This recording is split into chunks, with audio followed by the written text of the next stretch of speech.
On Christmas Eve 1979, the Soviet Union began an invasion of Afghanistan, its Central Asian neighbor to the south. First, it airdropped elite troops into principal Afghan cities. Soon after, it deployed motorized divisions across the border. Within days, the KGB, which had infiltrated the Afghan presidential palace, poisoned the president and his ministers, helping launch a Moscow-backed coup to install a new puppet leader, Babrak Karmal. The invasion triggered a brutal, 9-year-long Afghan civil war. By the time the last Soviet troops pulled out in early 1989, rumbling back across the ironically named Friendship Bridge, the conflict had cost the lives of an estimated 1 million civilians and some 125,000 Afghan, Soviet, and other combatants. The war wreaked havoc not only on Afghanistan, but on the Soviet Union, whose economy and national prestige took a severe drubbing. The military misadventure would contribute significantly to the USSR's later collapse and breakup. So why did Moscow do it? Afghanistan had long held strategic importance. From the early 19th century onward, Afghanistan became a geopolitical pawn in what came to be known as the Great Game between the empires of Tsarist Russia and Great Britain.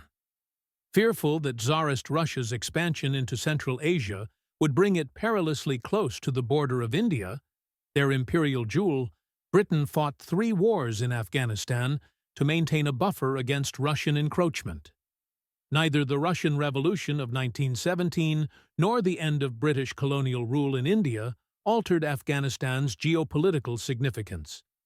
In 1919, the year Afghans won independence to conduct their own foreign policy, the Soviet Union became the first country to establish diplomatic relations with Afghanistan, which, in turn, was one of the first to formally recognize the Bolshevik government. Over subsequent decades, the USSR offered both economic and military aid to a neutral Afghanistan. When the British Empire declined after World War II and the United States emerged as a dominant world power, Afghanistan remained on the Cold War front lines. Moscow struggled to lock in Afghan allegiance.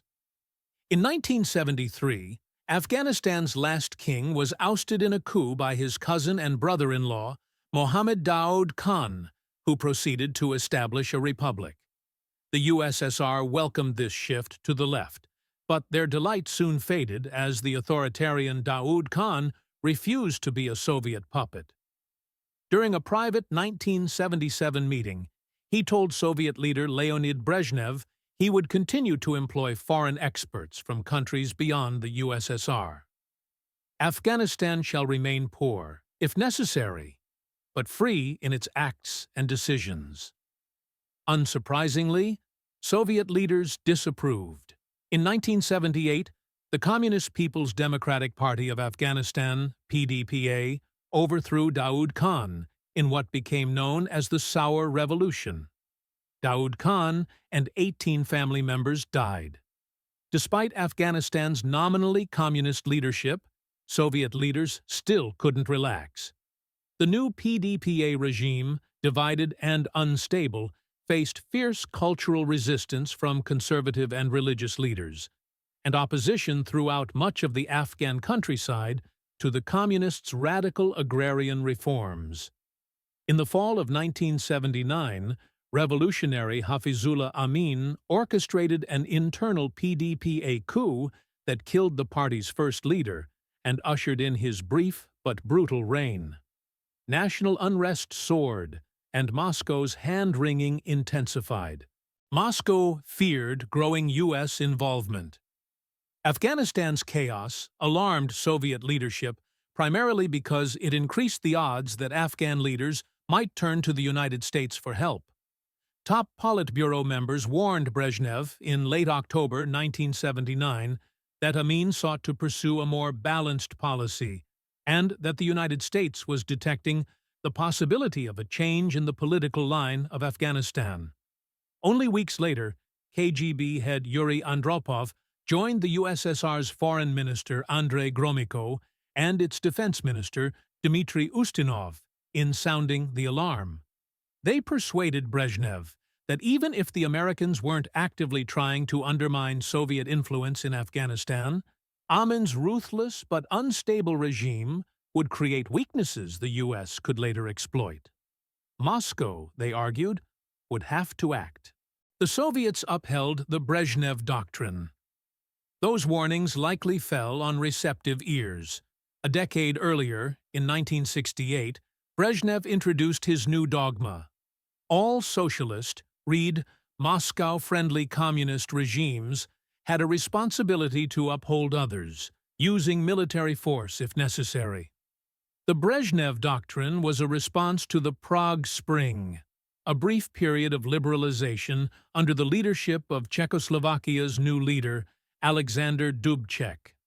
Even Dubček's modest steps away from hardcore communism offered reason enough for the Soviets to invade Czechoslovakia and abduct him. By 1979, Afghanistan, a faltering, once-friendly regime, provided another chance for the USSR to militarily enforce the Brezhnev Doctrine. Failing to act, leaders realized, might call into question Soviet willingness to uphold other regimes on its side of the so-called Iron Curtain, the physical and ideological border dividing the USSR from the rest of Europe after World War II. Afghanistan might exacerbate the USSR's nationalities problem. Throughout its history, Russia's massive territory encompassed a wide swath of national and ethnic groups inhabiting their historical homelands. During the Soviet era, which overlaid a repressive system of centralized power, communist leaders worried about internal challenges erupting in its satellite states, particularly the fast-growing Muslim-majority Central Asian ones. While propaganda portrayed Soviet life as a happy, multi-ethnic melting pot, where different traditions thrived within the context of national unity, the reality for some groups involved purges, deportations, and labor camps. To the Soviets, any dissent or shift in alliance from Afghans, even those professing to be communists, posed the risk of sparking similar moves in adjacent states like Uzbekistan, Turkmenistan, and Tajikistan, which all shared ethnic identity, religion, and history with Afghanistan. With 2020 hindsight, it's easy to conclude that launching an invasion of Afghanistan to prop up an unpopular regime was a foolish, doomed venture. To Soviet leaders in Moscow, during the short winter days of December 1979, however, the decision to do just that seemed logical and inescapable. If you found this video valuable, don't hesitate to hit like button and subscribe to our channel.